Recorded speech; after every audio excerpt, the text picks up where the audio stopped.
October 1924. It was raining when about 24 men met in the basement of the local Christian association. They accepted an invitation for the men who were interested in the art of public speaking. There was the editor, the publisher of the local newspaper, several teachers, businessmen, a contractor, and a lawyer. Dear Madam Toastmaster, dear fellow members and guests, tonight I would like to offer you to make a journey to the origins and history of the world's leader in communication and development,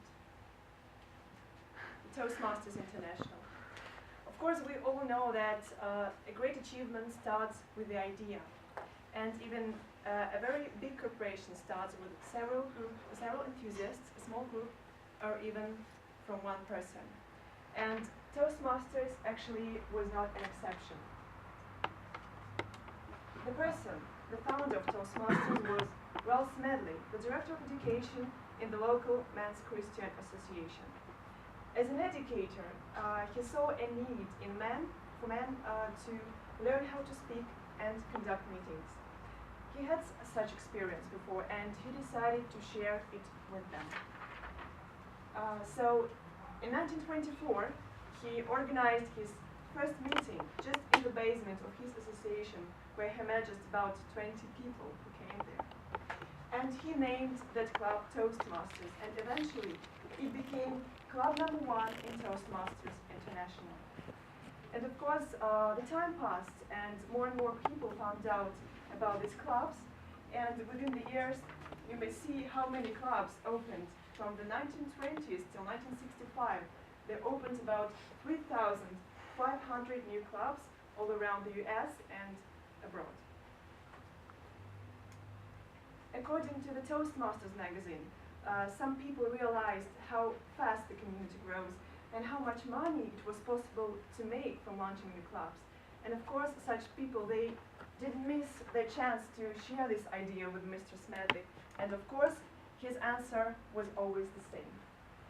I would rather be rich in friendship than in money, he always said. And that's why from the very beginning till today, Toastmasters has been operating as a non-commercial, non-profit organization for the benefit of its members. There were many contests, conferences, and conventions in Toastmasters even in 1940s and 1950s already. And Mr. Smedley tried not to miss them. He was always among his people, his friends and members. He worked really very hard. He was corresponding with all those clubs. He was planning future events, and he was also writing manuals and instructions for the members and the new clubs. Of course, he didn't work alone. He had a team of devoted co-workers, and actually for the first 30 years they had to rent small offices and move from one to another all the time. But finally, there was a great moment in the history of Toastmasters. In 1962, the headquarters moved to their first world headquarters building in Santa Ana, actually not very far from the place where the first club was launched. It was really a great day in the history of Toastmasters, and Mr. Smedley was very proud of his community and his friends that helped him a lot. But unfortunately, 3 years later, in 1965, Mr. Smedley passed away. He was 87 years old, and he devoted almost all his conscious life to Toastmasters. He left after himself a great army of passionate people, eager to learn, to develop, and serve for the sake of their community. Moreover, he was also the editor of Toastmasters magazine that maybe some of you are subscribed for. Yes, he was the first person, and by the way, this was the first magazine. Moreover, he wrote many books in the fields of public speaking.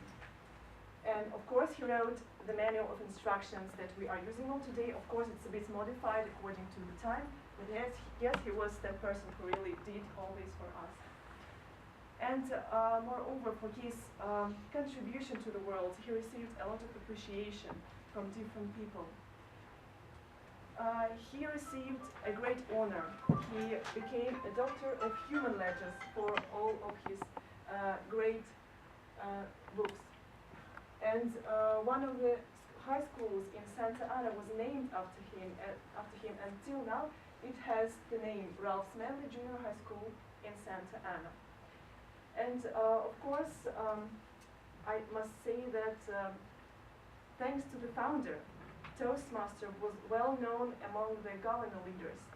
And in 1960, Mr. Smedley met Richard Nixon, being the Vice President of the US.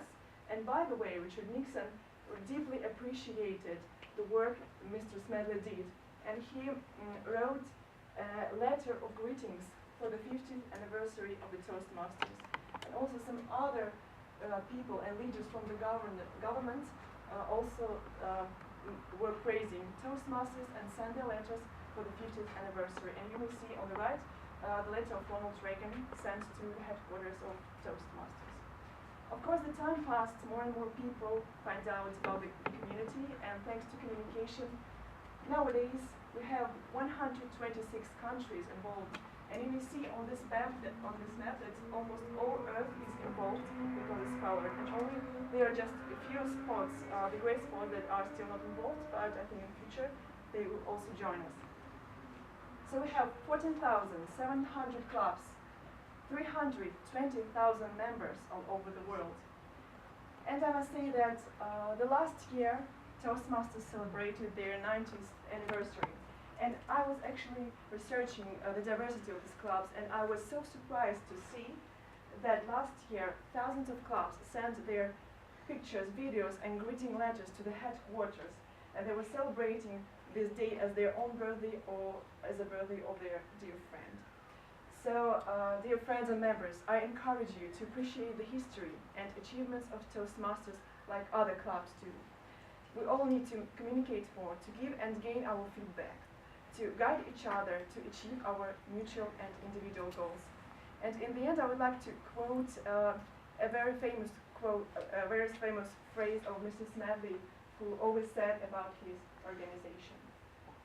Ours is the only organization I know dedicated to the individual. We work together to bring out the best in each of us, and then we apply the skills to help others. Madam Toastmaster.